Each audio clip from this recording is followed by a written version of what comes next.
सबको जय मसीह की। आइए हम प्रार्थना करके परमेश्वर के वचन को शुरू करते हैं। सामर्थ्य जीवित पिता परमेश्वर, अनुग्रह और स्तुति के योग्य प्रभु यीशु, आज के वचन से हम लोग सीखने के लिए जा रहे हैं। प्रभु पवित्र आत्मा का अभिषेक करें। जितने लोग इस ऑनलाइन में जुड़े हैं प्रभु जी, और जितने लोग इस जूम में जुड़े हैं प्रभु, सभी को पिता परमेश्वर आशीषित कीजिए और इस वचन को सीख करके प्रभु आपके भय में और आपका अनुग्रह में और आपको उपस्थिति में चल सके। धन्यवाद पिता परमेश्वर, आप इसे करने के लिए प्रभु यीशु के नाम से मांगते हैं, आमीन। परमेश्वर का धन्यवाद एक बार फिर से प्रभु यीशु मसीह के सामर्थ्य नाम में आप सबको जय मसीह की। आइए हम परमेश्वर के वचन से, आज के वचन से हम सीखेंगे। आज विषय होगा परमेश्वर ठट्ठों में नहीं उड़ाया जाता। एक बार फिर से मैं बोलता हूँ, आज का विषय परमेश्वर ठट्ठों में नहीं उड़ाया जाता है। परमेश्वर के वचन को हम ठट्ठे में उड़ा नहीं सकते, या हम परमेश्वर को ठट्ठे में उड़ा नहीं सकते। हम ठट्ठे में उड़ाने वाला चीज़ परमेश्वर नहीं है जो हम परमेश्वर को ठट्ठे में उड़ाए। यहाँ पर परमेश्वर के वचन में जाने से पहले तीन बातों को हम देखते हैं। पहला चीज़, परमेश्वर को हल्का में समझना। परमेश्वर को हल्का समझना, न सीरियस ना लेना। परमेश्वर के वचन को सीरियस ना लेना या परमेश्वर को कोई वैल्यू ना देना। इसको जो है कि सिंपल तरीक़ा से परमेश्वर को सीरियस में ना लेना, इस तरीक़ा से हम पहला चीज़ को हम देखते हैं। दूसरा चीज़ हम देखते हैं, परमेश्वर की आज्ञाओं को ना मानना। हम परमेश्वर की आज्ञाओं को ना मानते हैं, उसको हम पालन नहीं करते और जस्ट हम लोग सीरियस नहीं लेते हैं। लेकिन परमेश्वर के वचन कहता है कि हमको परमेश्वर की आज्ञाओं को पालन करना चाहिए। पाप करके हम बच जाएंगे, ठीक है। पाप करके हम बच जाएंगे, यानी उनको ये समझ में आता है कि चलो कोई देख नहीं रहा है, हम गलती करते रहेंगे, माफ़ी मांगते रहेंगे। लेकिन ऐसा नहीं है। परमेश्वर हर एक चीज़ के ऊपर में प्रभु ध्यान देता है, तो हम परमेश्वर की नज़र से बच नहीं सकते। तो ये तीन बातें थी। मनुष्य होने के नाते कई बार हम भूल जाते हैं और परमेश्वर को ध्यान नहीं देते। तो एक पद हम लोग पढ़ेंगे, गलतियों की पुस्तक 6 अध्याय और 7 पद। धोखा ना खाओ, परमेश्वर ठट्ठों में नहीं उड़ाया जाता, क्योंकि मनुष्य जो कुछ बोता है वही काटेगा। तो यहाँ पर मनुष्य धोखा में ना रहे, गलत फहमी में ना रहे कि हमको कोई देख नहीं रहा है या हमें कोई नोटिस नहीं कर रहा है। परमेश्वर हमारे विषय में बहुत ही अच्छे तरीक़ा से जानता है, इसलिए हम परमेश्वर को ठट्ठा में उड़ा नहीं सकते हैं और ना ही हम उसको गलत तरीक़ा से इस्तेमाल कर सकते हैं। और मनुष्य यदि सोचता है कि मुझे कोई नहीं देखता है तो अपने आप को धोखा देता है मनुष्य। पर यहाँ परमेश्वर का वचन कहता है, धोखा ना खाओ, परमेश्वर ठट्ठों में उड़ाया नहीं जाता, क्योंकि मनुष्य जो कुछ बोता है वही काटेगा। बुराई का बोएंगे तो बुराई काटेंगे, अच्छा बोएंगे तो अच्छा ही काटेंगे। गेहूं के बदले आप धान नहीं काट सकते हैं, गेहूं ही काटेंगे। इसलिए जो हम बोएंगे वही काटेंगे। आत्मिक चीज़ बोएंगे, आत्मिक चीज़ काटेंगे। बुराई बोएंगे, बुराई चीज़ काटेंगे। तो जो चीज़ हम संसार में बोएंगे, जो चीज़ अपने जीवन से बोएंगे, वही चीज़ हम काट पाएंगे। तो यहाँ परमेश्वर को ठट्ठों में उड़ाया नहीं जाता, क्योंकि जो अपने शरीर के लिए बोता है वह शरीर के द्वारा विनाश की कटनी काटेगा। क्योंकि जो अपने शरीर के लिए बोता है वह शरीर के द्वारा विनाश की कटनी काटेगा, और जो आत्मा के लिए बोता है वह आत्मा के द्वारा अनंत जीवन की कटनी काटेगा। यहाँ पर परमेश्वर साफ तरह से जो है कि परमेश्वर के वचन बता रहा है कि वह शरीर के द्वारा विनाश की कटनी काटेगा। जो शरीर के द्वारा बोता है वह शरीर के द्वारा विनाश की कटनी काटेगा, और जो आत्मा के लिए बोता है वह आत्मा के द्वारा अनंत जीवन की कटनी काटेगा।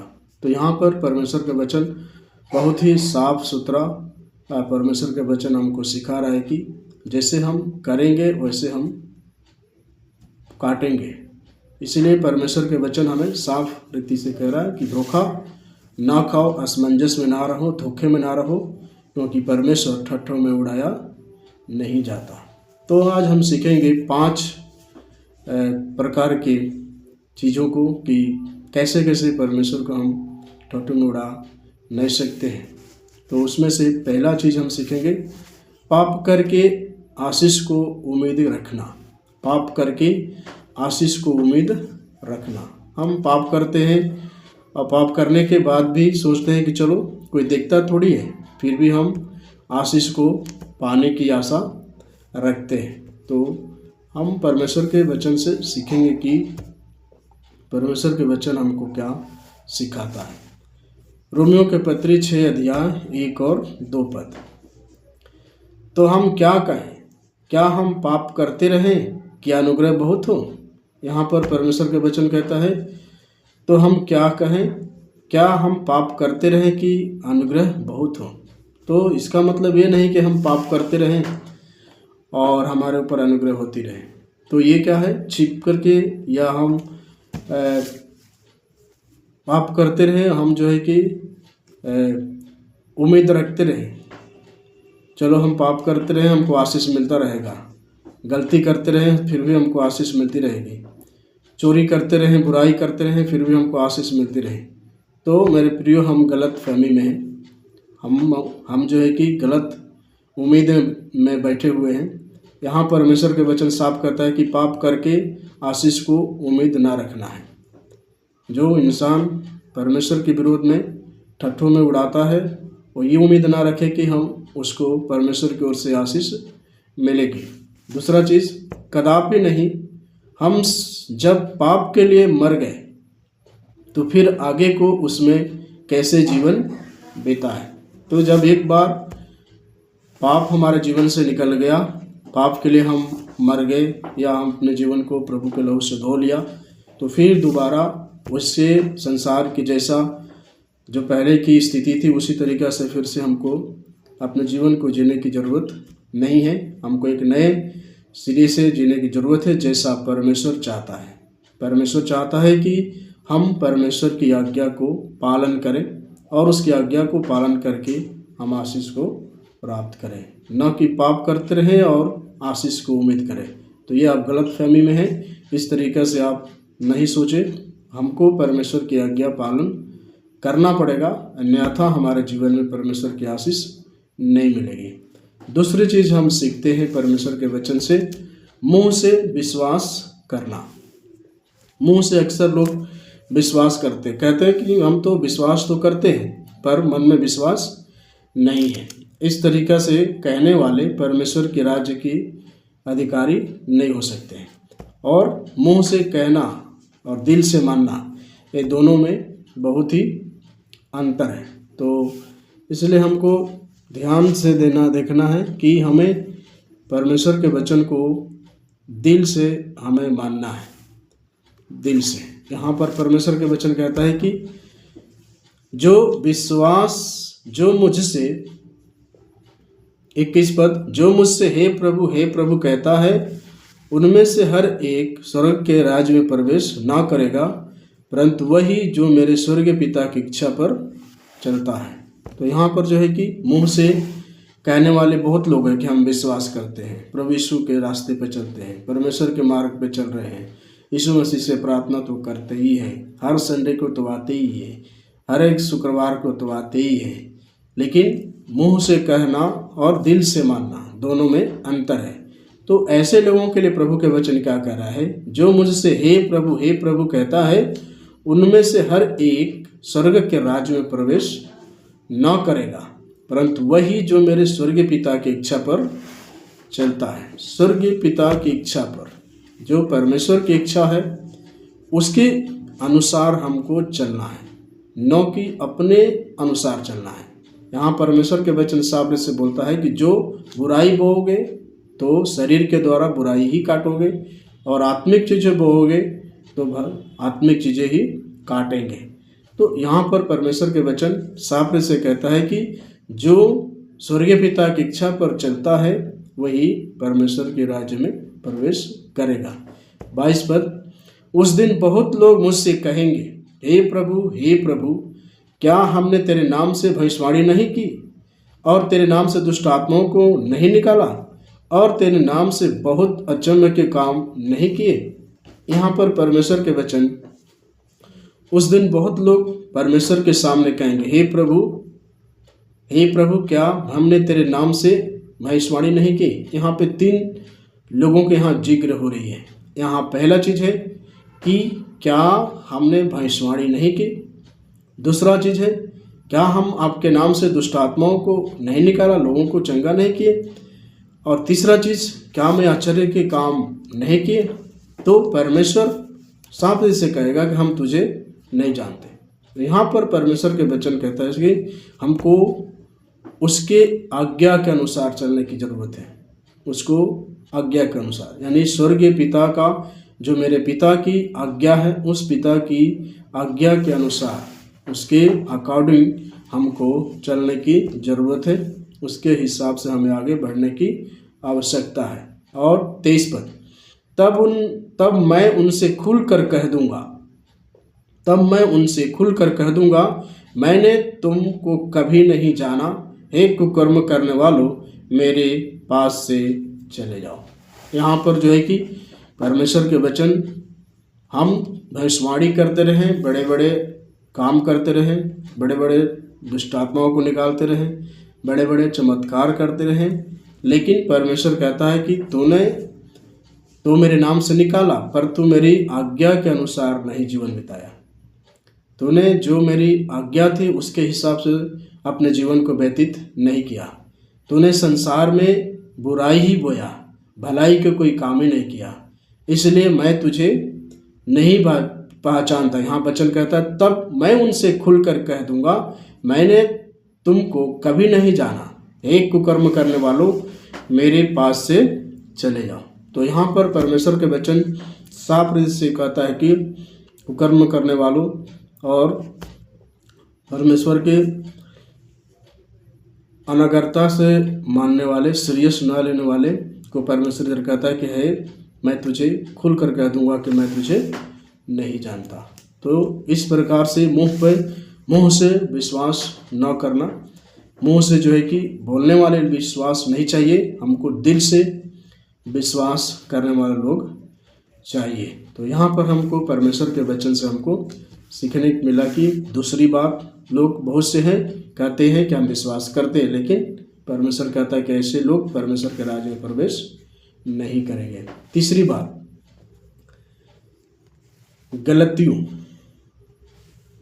गलतियों की पुस्तक 6 अध्याय और 7 पद। यहाँ पर तीसरी बात, बुरा बोना और काटना। यहाँ पर जो बोएंगे वही काटेंगे, ठीक है। बुरा बोएंगे तो बुरा काटेंगे, अच्छा बोएंगे तो अच्छा कटनी करेंगे, भलाई के काम करेंगे तो भलाई की कटनी काटेंगे, बुराई बोएंगे तो बुराई की कटनी काटेंगे। यहाँ पर परमेश्वर हमें साफ रीति से कह देता है। यहाँ पर प्रभु के वचन कहता है 8 पद में, क्योंकि जो अपने शरीर के लिए बोता है, ध्यान दीजिए, क्योंकि जो अपने शरीर के लिए बोता है वह शरीर के द्वारा विनाश की कटनी काटेगा। तो शरीर के लिए क्या बोते हैं? चोरी करना, हत्या करना, परमेश्वर के आज्ञा पर ना चलना, उसके विरोध में बोलना, उसका अपमान करना, उसको ठट्ठा करना, यही तो शरीर का विनाश है। यहाँ पर साफ रूप से परमेश्वर बोलता है जो अपने शरीर के लिए बोता है, जो बोएंगे बुराई की कटनी बोएंगे, बुराई करेंगे, अपमानित करेंगे, ठट्ठों में उड़ाएंगे, उसका सम्मान नहीं करेंगे, तो क्या करेगा? विनाश की कटनी हम काटेंगे। और दूसरा चीज़, जो आत्मा के लिए बोता है, जो आत्मा से चलता है, जो आत्मा के लिए बोता है, वह आत्मा के द्वारा अनंत जीवन की कटनी काटेगा।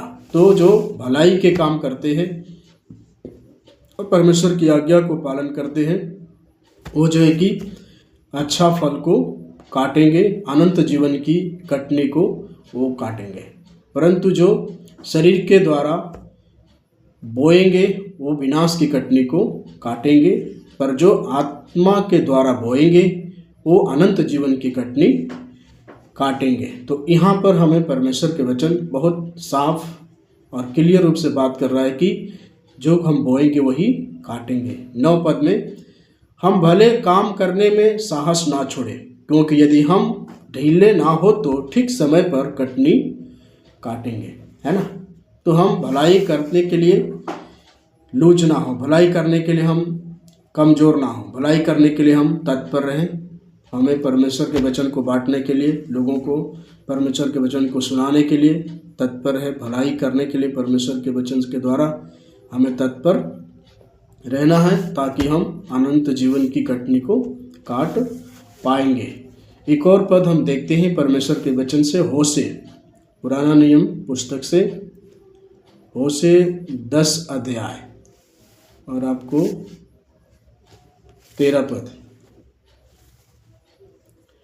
यहाँ पर, तुमने दुष्ट के लिए हल जोता और अन्याय का खेत काटा है, और तुमने धोखे का फल खाया, और यह इसलिए हुआ क्योंकि तुमने अपने कुव्यवहार पर और अपने बहुत से भीड़ों पर भरोसा रखा था।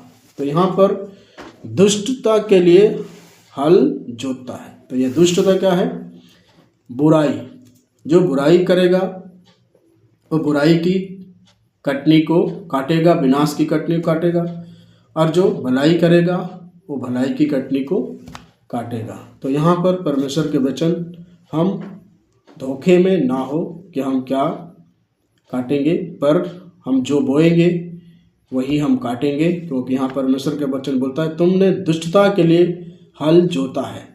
तो जो हम संसार में बोएंगे, बुराई हम बोएंगे, नकारात्मक बोएंगे, आज्ञा को हम न मानेंगे, परमेश्वर के विपरीत में जाएंगे, जो हम बोएंगे वही हम शरीर के विनाश की कटनी को काटेंगे। पर हम जो आत्मा की भलाई के लिए हम बोएंगे, हम जो है कि अनंत जीवन की कटनी को काटेंगे। इसलिए हमको भलाई करने में, परमेश्वर के वचन में प्रचार करने में थोड़ा भी कंजूसी न करें, क्योंकि परमेश्वर का वचन हमें सिखाता है कि जो हम बोएंगे वही काटेंगे। तो मेरे प्रियो, परमेश्वर के वचन को जो है कि हम ध्यान से सुने और अपने कार्यों के लिए इस्तेमाल करें, क्योंकि परमेश्वर ठट्ठों में उड़ाया नहीं जाता है। चौथी बात, परमेश्वर को समय पर याद न करना। परमेश्वर को समय पर याद न करना, है ना। क्या यहाँ पर है? जब जरूरत पड़ती है तब हम जो है कि ईश्वर को याद करते हैं, है ना। जब समय निकल जाता है, जब हमारे जीवन से समय निकल जाता है, तब हम परमेश्वर को याद करते हैं। यहाँ पर परमेश्वर के वचन कहता है कि हमको परमेश्वर के वचन को याद रखना है, परमेश्वर के वचन को याद रखना है, क्योंकि यहाँ परमेश्वर के वचन बोलता है कि परमेश्वर को समय पर याद ना करना, है ना। परमेश्वर को समय पर याद ना करना। हम कई बार परमेश्वर के वचन को भूल जाते हैं और उसके साथ अच्छा हम संबंध ना बनाते हैं। अचानक से हम परमेश्वर से बातें करेंगे तो कैसे सुनेगा? यदि सपोज करो किसी से व्यक्ति से हमको कुछ रुपया लेना है और हम उसे पहचानते नहीं हैं और अचानक से उसे बोलते हैं, क्या वो देगा? हमें नहीं देगा। सेम परमेश्वर को हम समय पर याद नहीं करते हैं। समय निकल जाने के बाद परमेश्वर को याद करते हैं तो कहाँ से हमको प्रतिफल मिलेगा? हम पहले ही अपने प्रतिफल को खो दिया है, और प्रतिफल खोने के बाद हम प्रभु से बात कर रहे हैं, उससे हम दुआ प्रार्थना कर रहे हैं, तो कैसे मिलेगा? परमेश्वर बोलता है समय से पहले, घटना घटने से पहले हमको परमेश्वर को याद करना है, ताकि हमारे जीवन में प्रभु काम करे। हम परमेश्वर को ठट्ठा में न उड़ाए, क्योंकि परमेश्वर कहता है मेरे पास आने के लिए समय से पहले हमको बताए। फिलिपियों की पत्री 4:6 में लिखा है, किसी बात को चिंता मत करो, परंतु सारी विनती और निवेदन के साथ मेरे सामने उपस्थित किए जाए, ताकि मैं जानूं कि तुम्हारे जीवन में, तुम्हारे घरों में क्या चल रहा है। तो समय से पहले हमको याद करना है, ताकि हमारी समस्या को परमेश्वर हल कर सके। और हम समय से पहले याद करेंगे तो हमारी समस्या हल हो जाएगा, और समय के बाद याद करते हैं और हम कहते हैं कि हमारी परमेश्वर प्रार्थना नहीं सुनी, और हम परमेश्वर को ठट्ठे में उड़ाए जाते हैं या हम उसको इनकार करते हैं, तो हमारी गलती है, क्योंकि परमेश्वर ठट्ठों में उड़ाया नहीं जाता है। आइए परमेश्वर के वचन से हम सीखते हैं। 32 यिर्मयाह 2:32। क्या कुमारी अपने श्रृंगार का दुल्हन अपनी सजावट भूल सकती है? तो भी मेरी प्रजा ने युगों से मुझे भुला दिया है ना। तो यहाँ परमेश्वर क्या कर रहे हैं?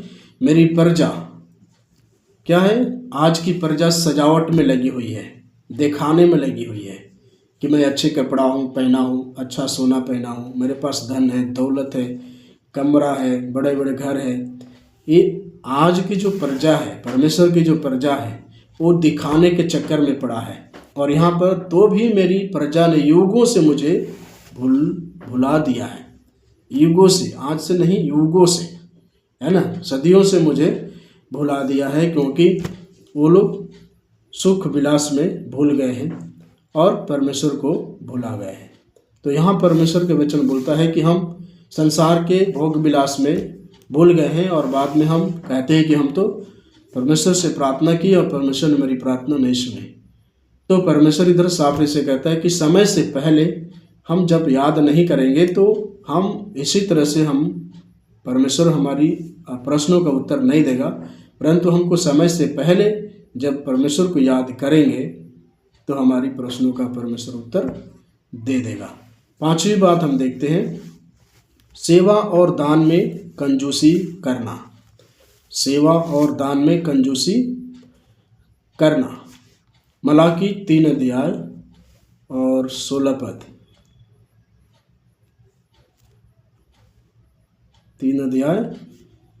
8 क्या मनुष्य परमेश्वर को धोखा दे सकता है? देखो तुम मुझको धोखा देते हो और तो भी पूछते हो हमने किस बात में तुझे लूटा है? दशवांश और उठाने की भेंटों में। हालेलुया। यहाँ पर क्या कह रहे हैं कि परमेश्वर के वचन कहता है कि सेवा और दानों में कंजूसी करना। हम यहाँ पर परमेश्वर के पास आते हैं, और परमेश्वर के पास आने के बाद हम जो है कि सीधा पासवान के ऊपर में आरोप लगाते, पैसा क्या करेगा पासवान, है ना। लेकिन हम कितना देते हैं परमेश्वर के लिए? हम 5 रुपया, 10 रुपया, 15 रुपया परमेश्वर के लिए हम देता है। क्या हम इतने देने से हमारे जीवन में आशीष मिलेगी? क्या परमेश्वर आपको देखता नहीं है? भजन संहिता 33 और उसके 14 पद में लिखा है कि परमेश्वर अपने निवास स्थान से सब मनुष्यों को देखता है। तो क्या आप जितना रुपया डाल रहे हैं परमेश्वर की झोली में, क्या आपको दान को परमेश्वर देखता नहीं है? आप कितना दे रहे हो?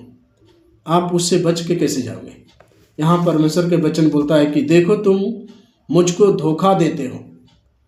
यहाँ पर परमेश्वर कहते हो कि देखो तुम मुझको धोखा देते हो, तो भी पूछते हो हमने किस बात में तुझे लूटा है। यहाँ परमेश्वर कहता है 10वांश और उठाने की भेंटों में हमने लूट लिया है।